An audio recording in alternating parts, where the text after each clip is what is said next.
Is this thing on? Welcome back to Big Mouth, and fancy seeing you here in June. A very welcome, my friends, and especially my enemies. Come in, sit down, no touching. I don't do the touching, and welcome to Friday's edition of the dceu Daily. If you're feeling charitable, please smash the subscribe button and the like button, and of course follow me on Twitter at Movies TV Mad. On today's show, we're going to be talking about the breaking news of J.J. Abrams and Bad Robot's Justice League Dark Universe being a TV streaming show on HBO Max. Patty Jenkins talks more Wonder Woman with Empire. And I finish off talking about the continuing fallout with about Andy and the Fandom Wire article, the one that said that the Snyder Cut would never happen and Warner Brothers never want to work with the man again. We're going to be talking about that as well. But first, let's talk about this Justice League Dark TV show from J.J. Abrams moving forward at HBO Max. This is by Molly Freeman at Screen Rant, of course. I like to do Screen Rant. They really go deeper. A Justice League Dark TV show is ordered to series at HBO Max, developed by filmmaker J.J. Abrams as part of his Warner Media deal. Warner Brothers has a wide variety of DC Comics adaptations across all forms of movies and television. On the big screen, they have their DC Extended Universe continuity films, while last year's success for Joker proves the studio can expand into comic book movies outside the DCEU.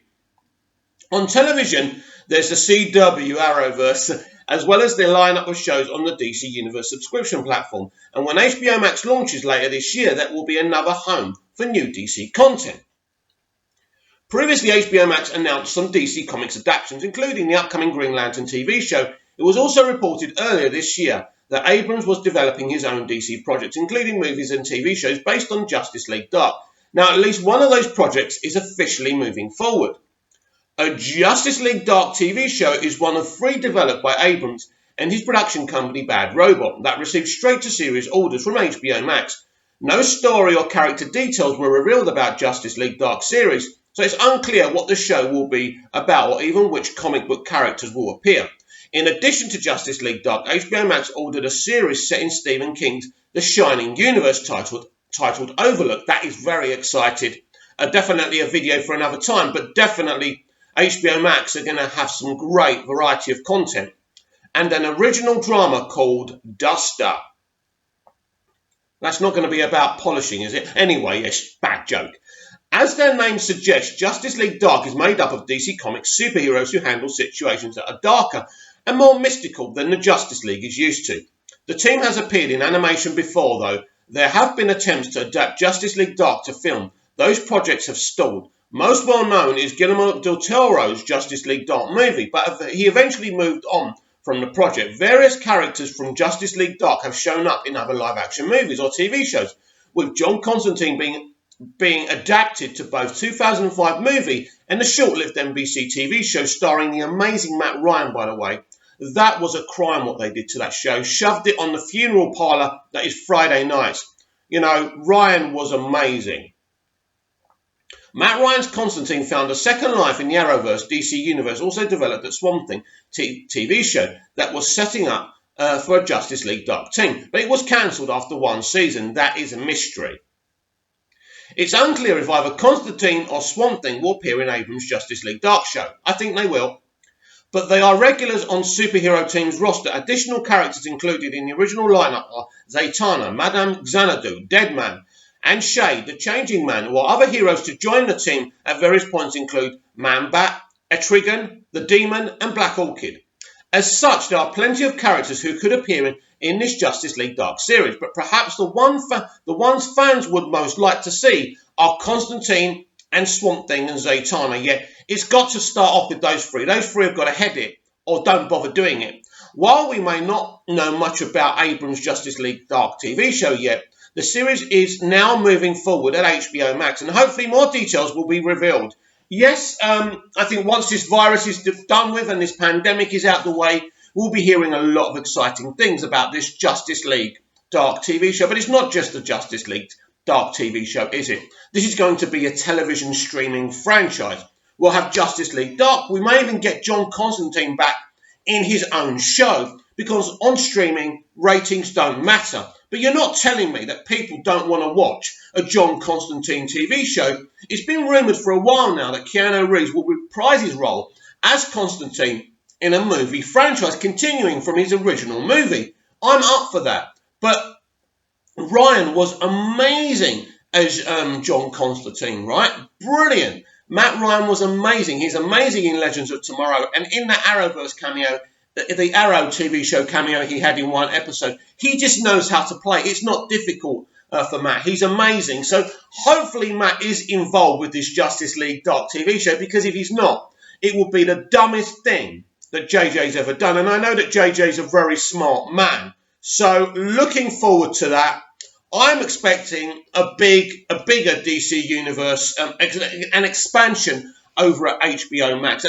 As we don't know the future of DC universe, if you want the streaming platform, if it's going to kind of entwine with HBO Max, if it's going to remain its own thing, or they're just going to do away with it. Look, the DC Universe streaming service was a test case for HBO Max. That's obvious. It's that little mouse running on the little wheel and seeing how fast it can go.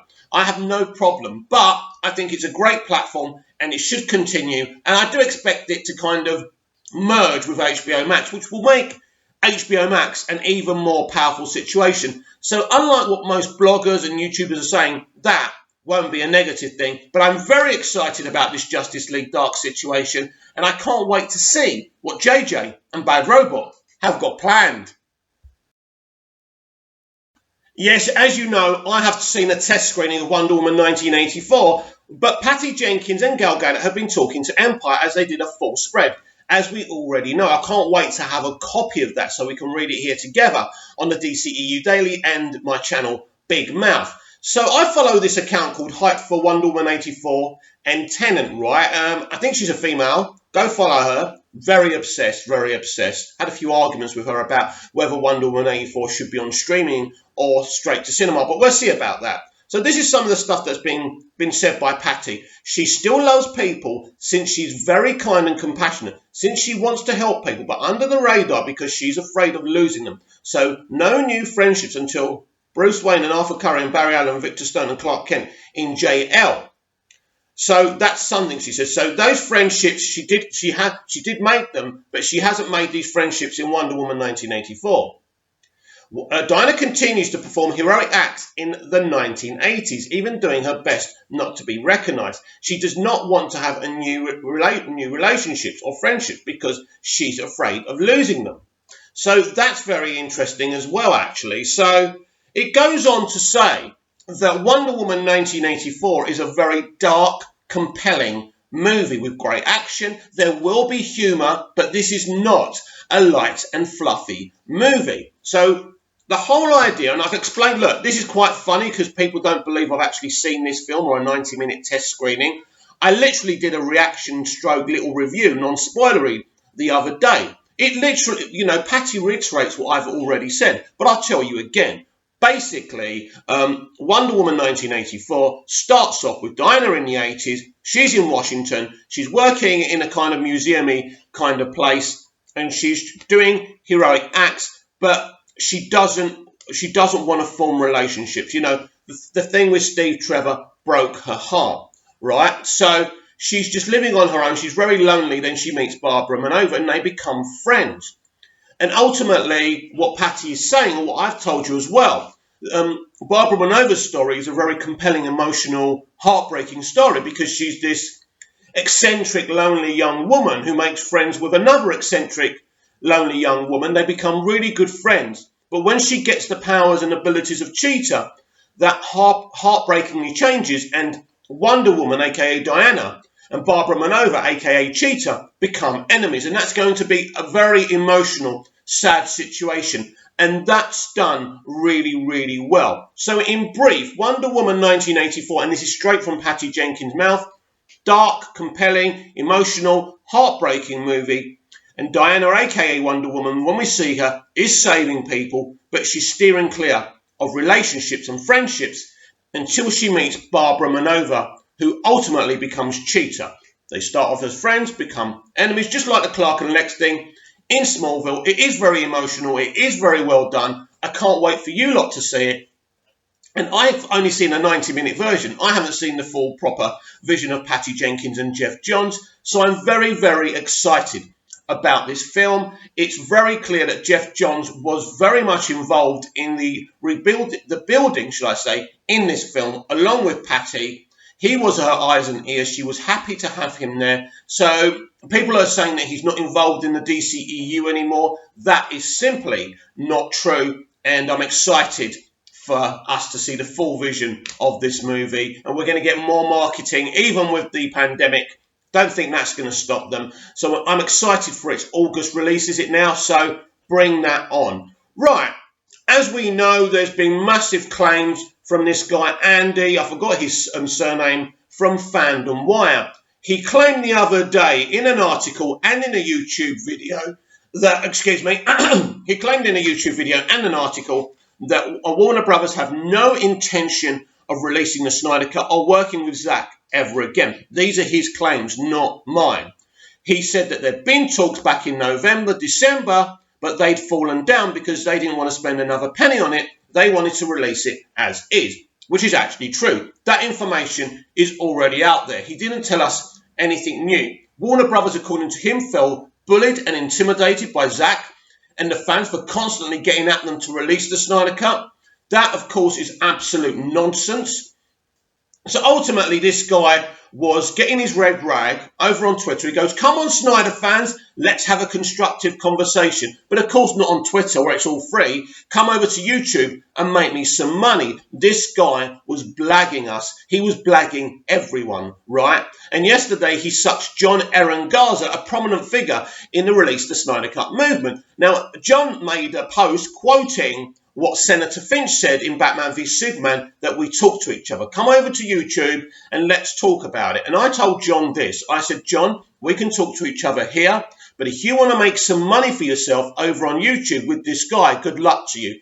Personally, it doesn't put John in a great light doing this with this Andy guy. This Andy guy isn't a fan, isn't a friend, and is just out to re-establish himself after the accusations left him booted out and cancelled over on Screen Junkies, who he was a pioneer for, by the way. Now, I've noticed a lot of people like Dave Pinar, who did kind of mention the allegations against him, and now kind of backtracking. Let me be clear, I told you this on yesterday's DCEU Daily. I would never bring those things up. It has nothing to do directly in what we are talking about, and we need to be better than that. But as I say, when you wave the red rag, this is what happens. Now, Andy blocked me ultimately because I asked for the social media details of this so-called source in his YouTube video and in this article. He blocked me. Now, I don't expect people to give me the details of their sources, but I always say things to people to gauge what kind of reaction they're going to give me. So if he hadn't have blocked me and continued in a conversation with me, like if he replied and said, "Look, Mick, we don't, journalists don't give those details," I would have thought, well, maybe he's on the level. But what he did, he blocked me. He blocked me out of fear because he knows everything that he said on his YouTube video and his article are absolute lies. And so he gets John Aaron Garza on this video. I don't know what happened because I was never going to watch it. And he's blocked. So Andy has blocked me now. So basically, he's blocked. When people like this start blocking, it's obvious to me that Andy just didn't realise what was going to happen when he did this. He didn't know enough about the movement and the story of the Snyder Cut. He hasn't gone on Vero enough. And, he's talking about, and he was teasing having someone who knows so much about Zack Snyder, a.k.a. John Aaron Garza, who does claim to have, I think he's claimed before that Zack tells him things. I don't know whether that's true or not. But at the end of the day, as I said to Andy before he blocked me, there's another really good source over on Vero. Zack something. What's his name? A.k.a. Zack Snyder. So the whole thing was a blag. The whole thing was a con. The whole thing was a set of lies. And not, as usual with these people, what actually happens is their agenda falls down like a deck of cards. He was trying to re-establish himself on this one BS story. It's a bit like Golan Globus when they brought the film rights from Superman from the Salkinds, right? And they didn't want to spend a lot of money on that film. They thought they could make a lot of money on this one film then do better films afterwards. This is what this guy's trying to do. He's trying to create this one clickbait situation where everyone amasses at him and it brings a lot of footfall. Oh, wow, what a great story you broke there, Andy. We must follow him. This is a great guy. We'll forget about everything that happened over at Screen Junkies and we all live happily ever after. People are going to carry on doing this in terms of the Snyder Cut. But this narrative, whether is it finished, does it exist, is boring. And these are the kind of narratives that he's trying to bring back, these kind of doubts. There is no doubts that this film is fit enough to watch, but it's not fit enough for what Zack Snyder wanted to do within the narrative. And that's why he wants to redo a couple of things, like the Martian Manhunter reveal. There's Batman's death. There's things like that he wants to put in. He's told us about them, and he wants us to see them. So Warner Brothers and Zack are still in negotiations. But I think just like the Ezra Miller fallout, where people like John Aaron Garza and Davey Pina were very quiet in not defending Ezra, because it makes more sense to talk about these things and make money out of these things and cause doubt over these things, then you know who people really, really are. And I did defend Ezra, and it turned out in the end I was right to defend Ezra. He was never going to lose his job. It was an April Fool's joke. Everybody knew it was an April Fool's joke, even the people breaking the story. And it's just like this Andy situation. You know, John Aaron Garza knows full well that what Andy's saying is total fiction, but he's taking his opportunity. And as I say, I don't dislike John Aaron Garza. I'm not one of those people who's against John Aaron Garza. I think he's a very talented editor. Whether he has an insight into Zack or not, I don't care, and it doesn't really interest me. I know the facts. Zack talks to the public when he wants to talk to his public. He's an honest, upfront man, and he's told us everything we need to know, and that's all we need to go on.